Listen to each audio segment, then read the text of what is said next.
Hello everyone. So we are introducing our course Spring and Spring Boot.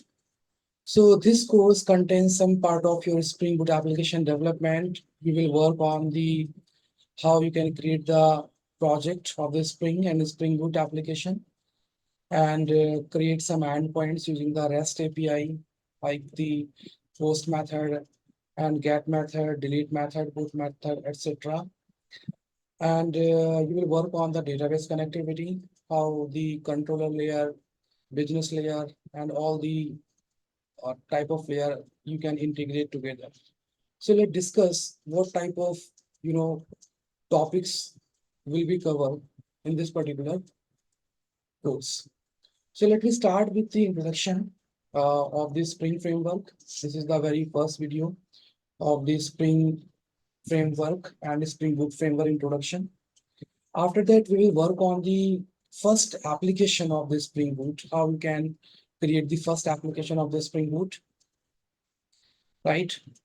Later on, you will work on the structure. When you created your first application, you will work on the structure of the Spring Boot app and some components like where you need to put the source code and where you need to put the dependencies, how you can analyze your code, how you can run your first app on specific port, how you can change the port number.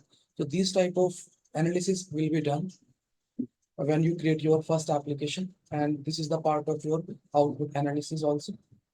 Later on, we will create the REST API. REST API means you will interact your backend with the browser request. So in this case, in this video, we will work on the HTTP protocol, get and post method, two-way handshaking, you can say, like request and response, we will work on. After that, after creation of this particular project, you will create some REST controller in your Spring Boot application.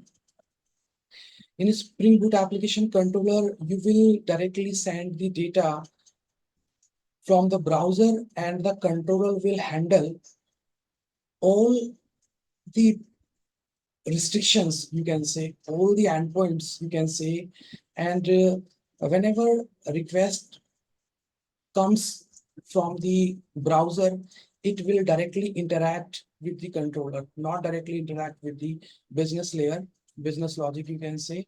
It will first interact with the controller layer. So you will understand the role of the REST controller in the Spring application.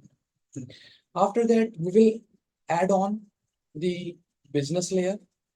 In the REST controller implementation, you will see the controller layer, and later on we will add on some business layer in the same project. So we will create the business model. We will use the CRUD operation using the like static data, using the array list for the static data. And later on, we'll go for the dynamic implementation using the aktu database. So we'll use the aktu database for this implementation. And at last, we will implement everything together, like your REST controller will be there, your business layer would be there, your persistence layer would be there. So everything at the end of this particular course, we will understand the whole application development using Spring and Spring. So let's, in the next session, we'll start with the first lecture, right? So let's meet in the next lecture. Thank you.